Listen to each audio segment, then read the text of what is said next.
मेरा दुश्मन कृष्ण बलदेव वैद द्वारा लिखित कहानियों का एक संग्रह है। यह पुस्तक हिंदी लघु कहानी के विकास में एक महत्वपूर्ण स्थान रखती है। वैद अपनी कहानियों में मानव मनोविज्ञान और जीवन की जटिलताओं को गहराई से छूते हैं। इस संग्रह की कहानियां अक्सर मानव संबंधों, पहचान के संकट, अस्तित्वगत चिंताओं और आधुनिक जीवन की विसंगतियों पर केंद्रित होती हैं। वैद अपनी कहानियों में सीधे सादे कथानक के बजाय पात्रों के आंतरिक संघर्षों और विचारों को उजागर करते हैं।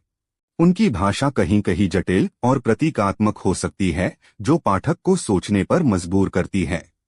मेरा दुश्मन शीर्षक कहानी भी इसी विषयवस्तु को दर्शाती है। यह कहानी एक व्यक्ति के अपने आंतरिक दुश्मन या अपने ही व्यक्तित्व के विरोधाभासी पहलुओं के साथ उसके रिश्ते को दर्शाती है। यह सिर्फ बाहरी शत्रुता के बारे में नहीं है, बल्कि उस आंतरिक उथल-पुथल और विरोधाभासों के बारे में है जो मनुष्य के भीतर मौजूद होते हैं।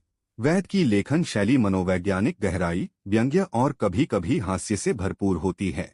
उनकी कहानियां पाठकों को आत्मचिंतन के लिए प्रेरित करती हैं और उन्हें जीवन के उन पहलुओं पर सोचने के लिए मजबूर करती हैं जिन पर आमतौर पर ध्यान नहीं दिया जाता। यह संग्रह हिंदी साहित्य में एक महत्वपूर्ण योगदान है और उन पाठकों के लिए है जो विचारों को उकसाने वाली और गहरी कहानियों को पसंद करते हैं।